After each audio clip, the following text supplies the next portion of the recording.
what's going through the accident. There is one person who they just keep drifting in and out of consciousness, and everyone is waiting.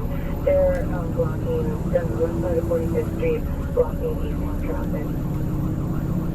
Well, as the information's coming in, like when we're sitting in the truck, then they're telling us trapped, in and out of consciousness, stuff like that. Like I said, you don't, at that time your heart starts beating a little faster, but you don't have really a lot of time to feel. I mean, you just start processing what you need to do, and it's one of those cases you feel later, you don't feel then.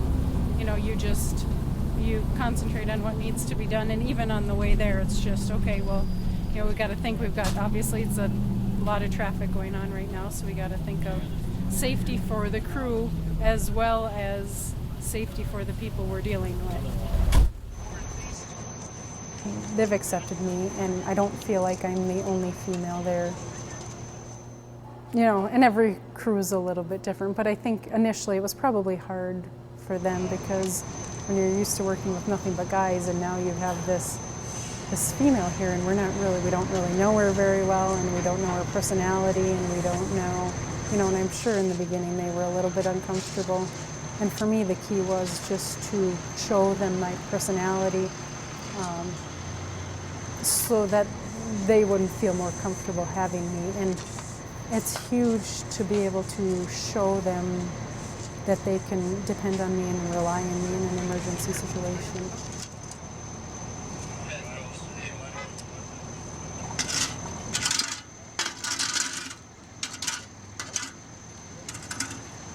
The gear we wear is extremely heavy, plus you put on the work that we have to do on top of it.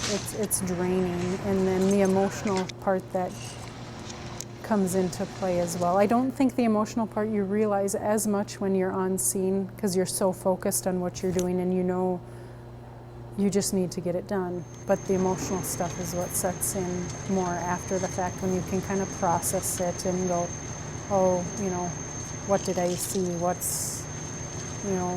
How is everything going to be okay with this family or this person?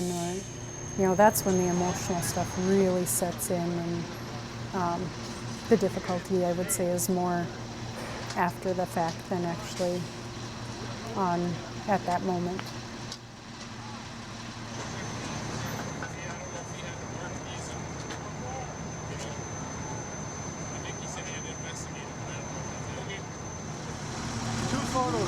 Now we just sit and wait until we're cleared. They might want us to stay here because we're pretty good at blocking traffic right now and kind of keeping the workers safe.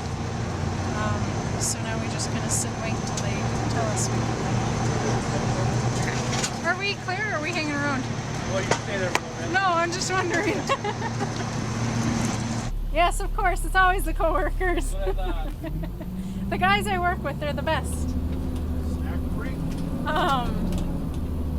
No, the guys make it a lot of fun, but probably, it's just an adrenaline going to the calls. That's fun.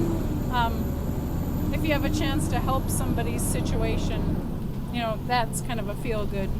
They're having a really bad day and you do something that improves their day. They're having one of the worst days they've probably ever had, maybe, and then to be able to make that a little bit better for them feels good. And I don't know if, that's more feel good than fun, I guess. But, actually doing the job itself is fun, but, that comes at, we never want the work, want that, because that comes at somebody's expense. Somebody's having a bad day for us to be out there working, doing something. But you do enjoy the work that you do, and the situations you're dealing with, I guess. It's hard to, say, you feel bad saying that it's fun when it's somebody's, it's a bad, crisis time for somebody. But, you go into work doing the things you enjoy, so I guess, if I didn't enjoy it, I wouldn't be here doing it.